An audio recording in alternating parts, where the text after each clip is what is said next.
Hi everyone, எங்கள் வீட்டு Tamil new year special அறுசுவை விருந்து பார்க்கலாம் வாங்க.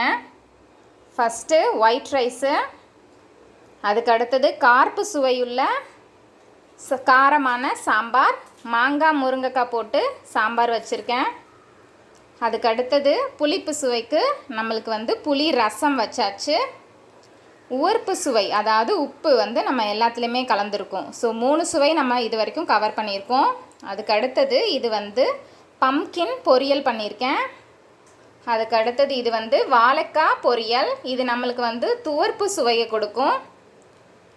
அதுக்கு அடுத்தது பாவக்காய் வறுவல் பண்ணியிருக்கேன். இது நம்மளுக்கு கசப்பு சுவை கொடுக்கும். நம்ம இது வரைக்கும் என்னென்ன சுவை கவர் பண்ணியிருக்கோம்? கார்ப்பு, உவர்ப்பு, புளிப்பு, துவர்ப்பு அண்ட் கசப்பு 5 சுவை கவர் பண்ணிட்டோம். ஃபைனலாக ஒரே ஒரு சுவை இருக்குது, நம்மளுக்கு எல்லாருக்கும் ரொம்ப பிடிச்ச சுவை. அது என்னென்னா இனிப்பு. இனிப்புக்கு திக்கான பால் பாயசம் பண்ணியிருக்கேன். அதுக்கு அடுத்தது பாயசம்னாலே நம்மளுக்கு அப்பளம் அண்ட் வடை இல்லாமல் இருக்குமா? ஸோ அப்பளம் பொரித்து வச்சாச்சு. அதுக்கு அடுத்தது வடையும் நம்ம செஞ்சாச்சு. எங்கள் வீட்டு வடை பாருங்கள் எவ்வளோ ஃப்ளஃபியாக சூப்பராக குண்டு குண்டாக வந்திருக்கு. ஆயிலே குடிக்காத குண்டு உளுந்த வடை செஞ்சுருக்கேன். இது டிப்ஸ் வேணுன்னா கேளுங்க. இதே மாதிரி நிறைய வீடியோஸ் பார்க்குறதுக்கு என்னோடய பேஜை மறக்காமல் ஃபாலோ பண்ணுங்கள். தேங்க்யூ.